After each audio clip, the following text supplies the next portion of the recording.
What's up guys, I'm back, bringing you another deck guide video today brought to you by Team Bandit Gang, and this time I'm just going to go ahead and get into it. So we're taking a look at Nilfgaard today, and we're not playing Masquerade Ball. So I'll address that right off the bat. Why are we not playing Ball? A couple reasons.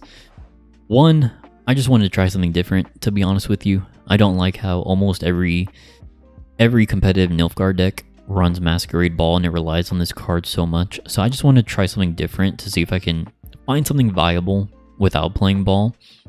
Two, it's now 15 provisions instead of 14. And although one provision doesn't seem like a huge difference, it really does. 15 provisions is so expensive, especially when pretty much every deck that is non-devotion at this point is playing Heat Waved. When this card gets Heat Wave, it just feels so bad. I mean, you could play Defender, but it still, people can still get past your Defender with Purify or something else and just Heat Wave Ball, and it feels really bad. So I mainly just wanted to try something different, to be honest with you. So Imperial Formation. Why Imperial Formation? I tried playing a couple different versions of this deck. I played Lockdown, Imperial Formation, and Imprisonment, and Imperial Formation is the one that worked the best for me personally. This is the deck that actually got me from rank 1 to pro. I'm gonna go ahead and show you my match history real quick. This is my last 6 games, 6 straight wins in a row at the time of recording this video, and this is all from rank 1 to rank 0 here. And we do have some losses down here. This is when I was experimenting with Lockdown. And even though Lockdown is pretty decent leader, I think, I just had more success with Imperial Formation. So we're going to give a quick rundown on the deck real quick. I'm going to try... I know last time I said, let me give a quick rundown, and then it's like 15 minutes long. I want to try and make these videos a little bit shorter. Maybe even try and squeeze in 2 games. But I think for this video, I think maybe we're just going to do 1 match. We'll see. But I'm going to do a quick rundown. Hopefully quick. And go over considerations and play a game as well.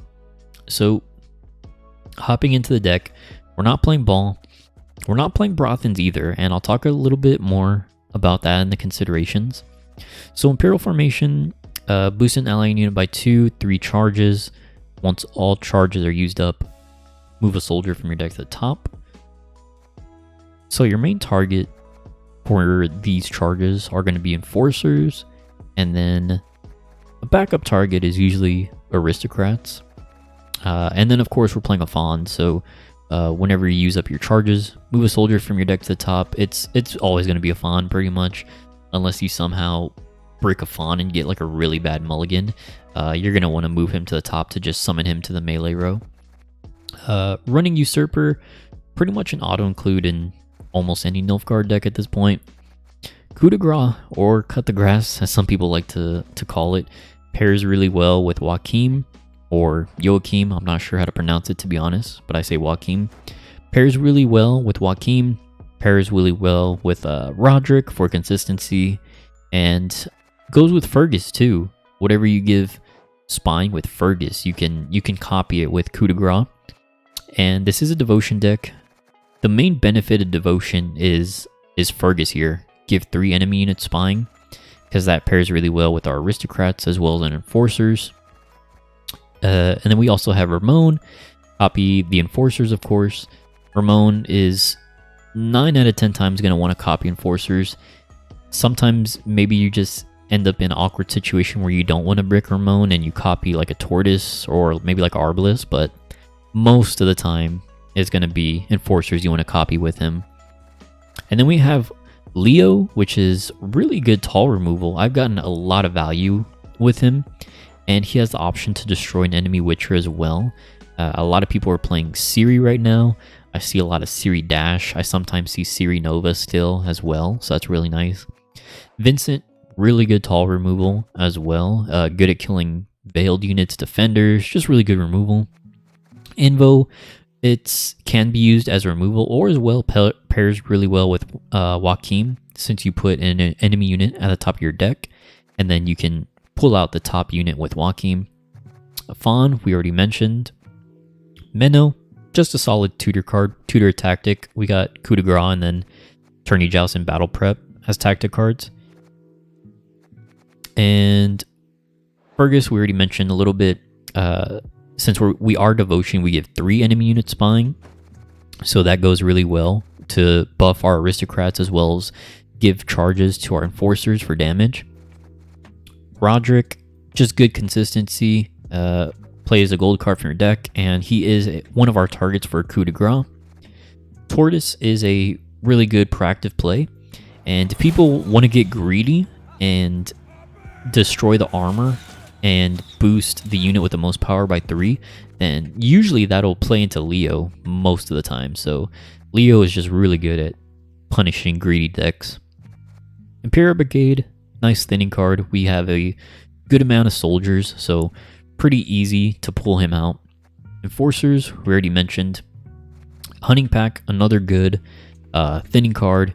Usually pretty easy to get an enemy unit with a status as well, because we have Spying with Fergus, and then we have Bleeding with Arbalest. We have Lock as well, and then usually a lot of decks like to run tokens that have Doom status on them, so usually pretty easy to pull out Hunting Pack as well as Imperial Brigade. You just got to be careful not to brick these cards. And then Aristocrats, I feel like these are kind of underrated. They're pretty similar to Thirsty Dame, but they just kind of have like a higher floor but a lower ceiling, basically. They're gonna boost self by 1 for every spying enemy unit on deploy, but whenever an enemy unit gains spying as well, boost self by 1. So you could potentially have a couple spying units on the board already, and then play them, they get buffed right away, and then you get more spying with Fergus, and then they just get buffed even more. So really good card. And Joust, just good damage, nothing too crazy. It's also a consideration to want to use Joust on Magic Lamp as a proactive play if you're lacking proactive plays. That's kind of like an emergency situation, but it is an option for you. Battle Prep, it's a nice proactive play when paired with Menno. You can also use it to buff Enforcers as well, which is pretty nice. So just a nice tactic card for Menno. Arbalest, just a nice 4 provision card. Gives Bleeding, which is a status for our Hunting Pack, or if a unit has Spying, triggers Conspiracy, so just gets 3 damage outright. Magni Division, just a nice proactive play. And 1 Van Morlham Hunter for a lock. There's still some good things to lock out there. We don't necessarily need 2 since we're not playing ball because they're aristocrats, but still a good card nonetheless. So I wanted to go through that kind of quickly because I don't want to take too much time in the beginning part of this videos unless that's something you guys like. Let me know if you want to see a longer explanation, or maybe you want to see more games and like a shorter explanation. Let me know what you guys think. But as far as considerations go, Brothen's definitely consideration. I try to fit him in this deck. I really did, because I think he's a really good card. But these gold cards just go so well together that I couldn't fit him in, man. I couldn't. I tried. If I had to take out a card to fit in Brothen's though, it would probably be Vincent, to be honest with you. Take out Vincent and then maybe downgrade like the Tortoise to like another 4 provision. But I feel like Vincent just gets so much value. Although Brothen's is really good too, and he creates a spying he creates a spying enemy unit which goes with our enforcers and our aristocrats. Assimilate is good as well, and he's an agent, so he does synergize with Usurper. He is definitely a consideration. I tried another version of this deck with Brothen's, but this version I've had the most success with, I may try fitting him back in the deck. Like I said, I would probably cut Vincent if I had to pick. Maybe Leo, but Leo has been really good for me. But he's a good card. We're just really tight here on all our goals because they synergize so well together. And other considerations might be we are devotion, so we can't run any neutrals. Mage Infiltrator is pretty decent actually, since it is a spying card and it's an agent. Procs our Usurper stage 3, procs Aristocrats, and Enforcers. Second Magni could be good if you want more proactivity instead of maybe like Arbalist or Battle Prep. There's not too much to fit in here, to be honest, because I've played a lot of games with this deck. I have played a lot of games, and this feels so good to me. It feels good. Like, there's not much I would change here, to be honest with you. I tried fitting Amnesty in. Since we are devotion, we get the benefit of always triggering conspiracy. But Amnesty is just, it's not a great card in my opinion. It's good in some matchups, like against Syndicate you can steal their boat, but it's not that great, to be honest with you.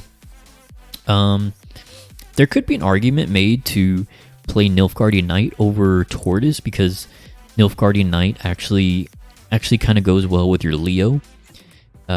You can boost an enemy unit by 2, and then sometimes that's just enough to push someone over the edge to kill with Leo. But Tortoises are really nice as well. I can go either way with these cards, to be honest. They're both pretty good. I personally just prefer the Tortoise.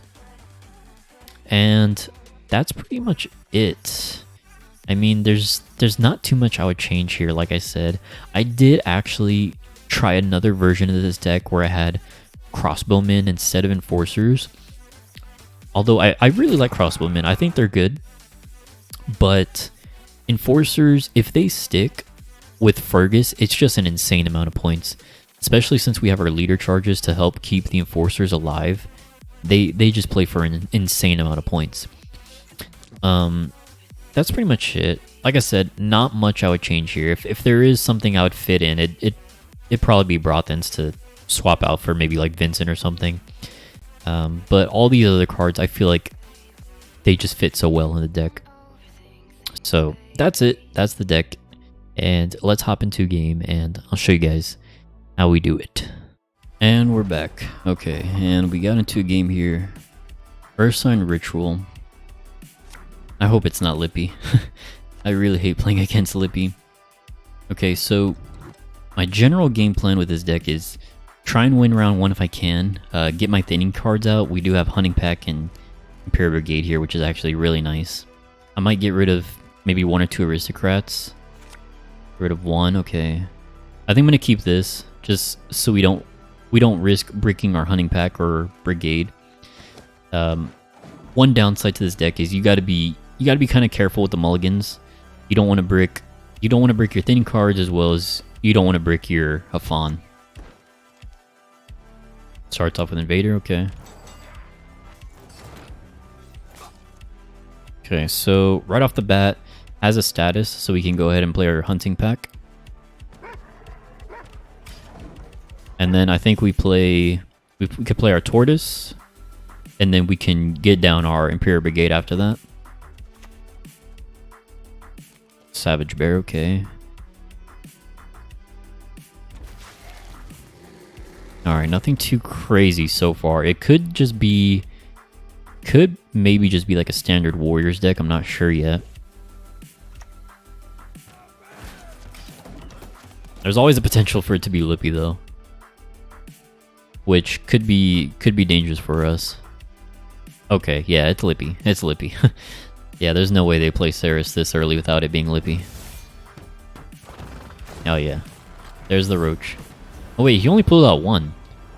Okay, maybe he bricked 1 in his hand then. Okay. I think we still go ahead and play Imperial Brigade. Still get the thinning out.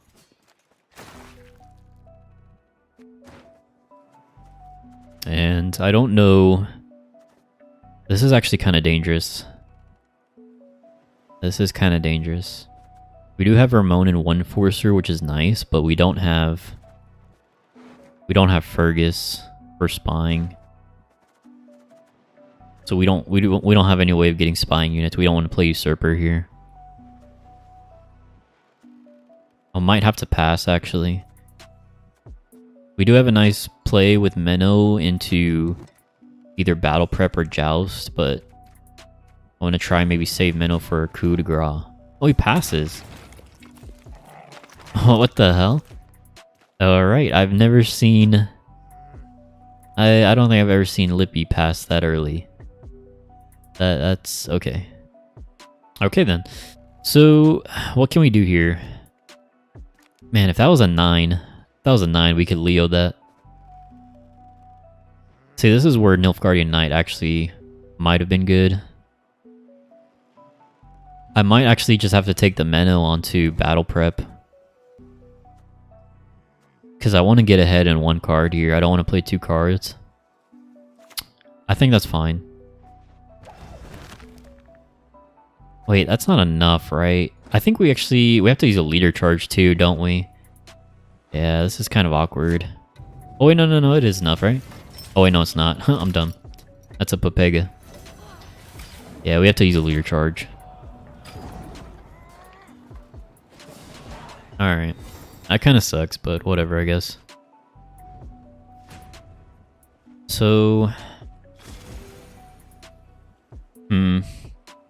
Usually I like to... Oh wow, this just glitched. I was like, wait, what? How did I get that in my hand? I kind of want to push, but pushing against Lippy is pretty dangerous, I think. I don't think we push here. Because their short round is very, very dangerous. I think we could just play a couple trash bronzes and get out, maybe. Maybe mulligan that. Aristocrats are nice. Alright, that's pretty good. Honestly, I think I'm just going to throw away the Magni here.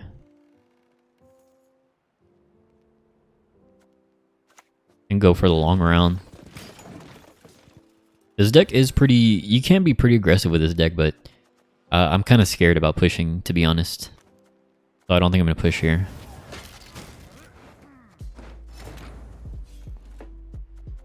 Yeah, nothing else for me to play here, really, so I'm just going to take the pass.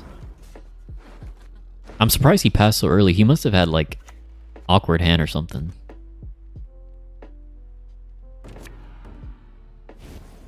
Does he have the...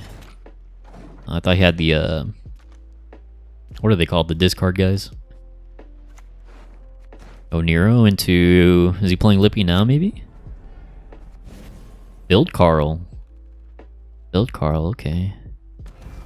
I guess he just wants to get in the graveyard for Lippy. Yeah, I think so. I gotta be honest. I don't like playing against Lippy decks. They're not fun in my opinion. They're really just like slam cards and then play Lippy and then slam more cards. I mean, I guess that's fun for some people, but not for me personally. So we're looking for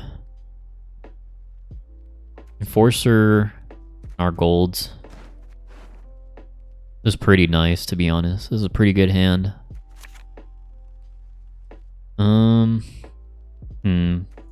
I think we want one more gold. At least Roderick, right? Okay, that's a mulligan. Ugh, that sucks.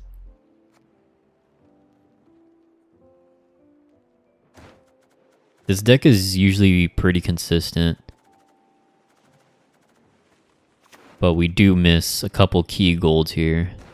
There's the Lippy, alright. I think we could still win this though. Nilfgaard, Roach. Okay. Yeah, we could still win this. And we have Leo to kill his was it Build Carl? So I think off the bat... I I think we want to go Ramon into Enforcer right off the bat. I think I'm going to buff him because he actually plays Stunning Blow, so it could die. And then we'll use the second charge on our other Enforcer.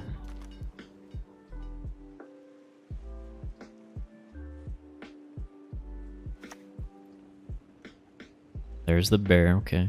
He doesn't have one in the graveyard, right? No. Because he played Lippy, okay.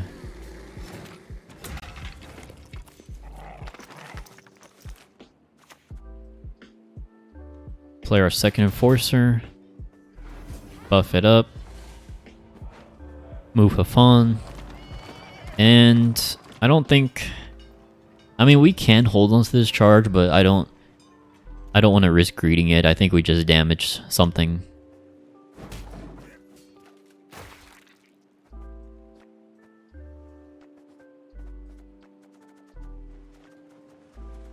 And the next, I think we're gonna go... Could go with Fergus. Could go in Fergus. That might be the play, I think. That may be the play.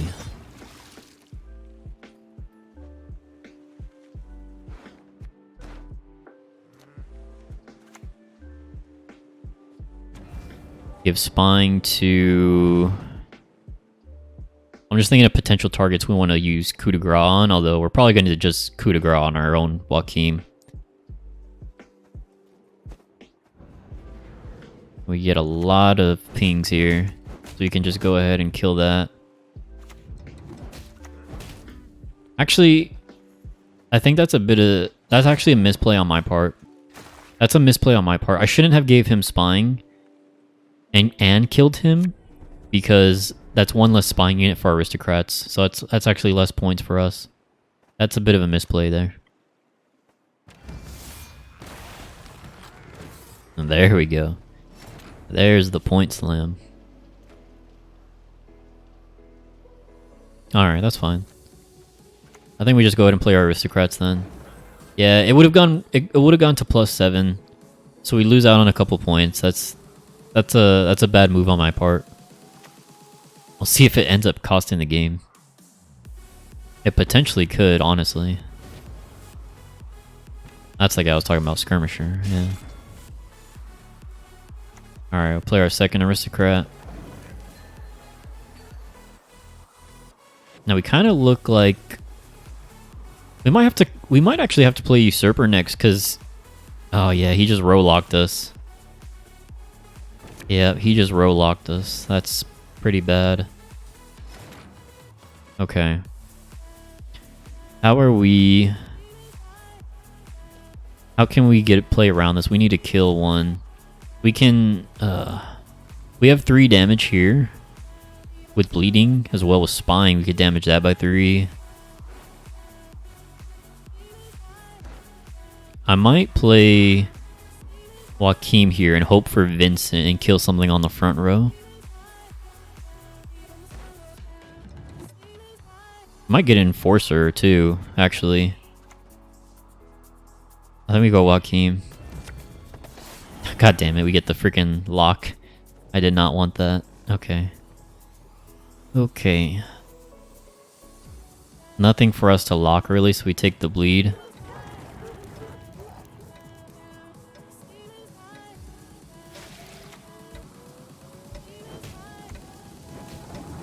Okay, now we could...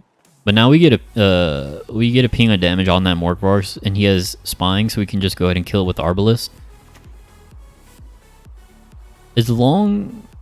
I think he knows we have Usurper, right? Pretty much everyone in Nilfgaard runs Usurper.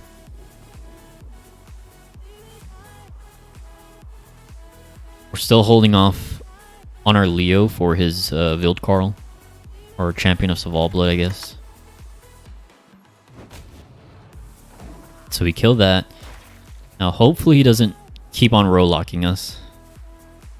If he does, that'll be pretty bad, but not the end of the world. He does row lock us, yeah, he's playing it smart. He's playing it smart. Okay, so... Oh man, that sucks. If we could give spying to Hemdall and copy that, that would have been nice.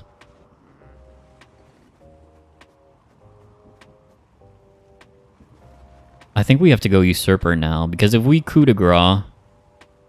Man, this actually puts us in a really bad spot.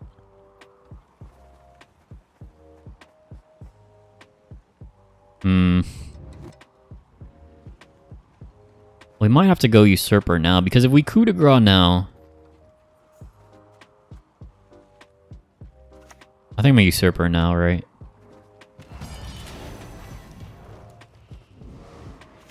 Could kill that.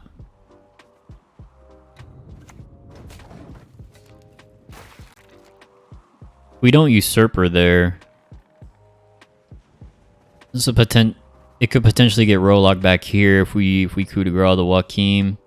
We row lock both rows and then we don't get any agents from Usurper. And I'm pretty sure his last card is the champion. So what do we get here? Get another Enforcer, nice. And it doesn't really matter what we damage at this point.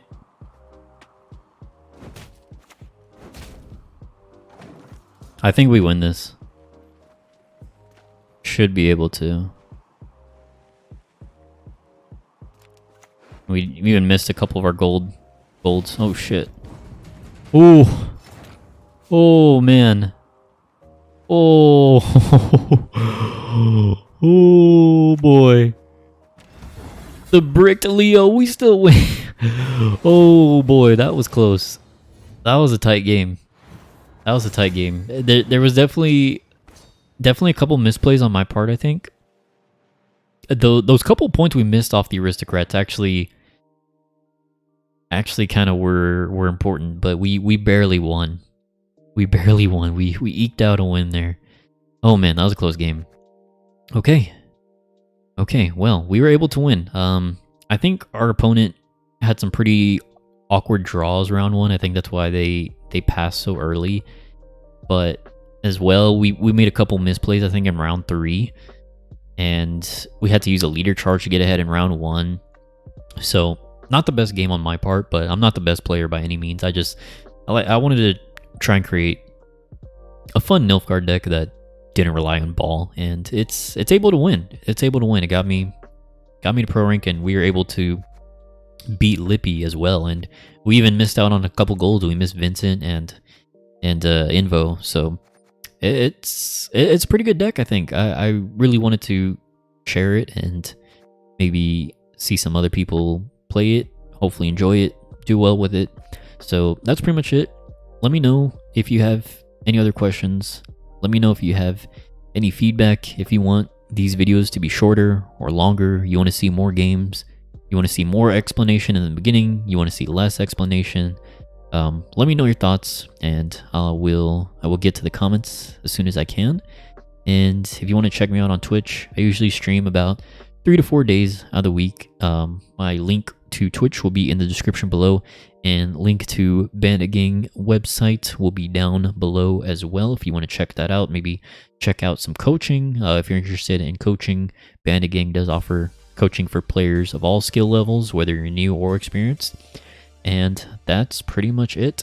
I will see you guys in the next one. If you have any suggestions for the next video, let me know. I'm thinking maybe Skellige. I'm not sure yet. We'll see. But that's pretty much it. And I am going to head out. You guys have a good night. Later.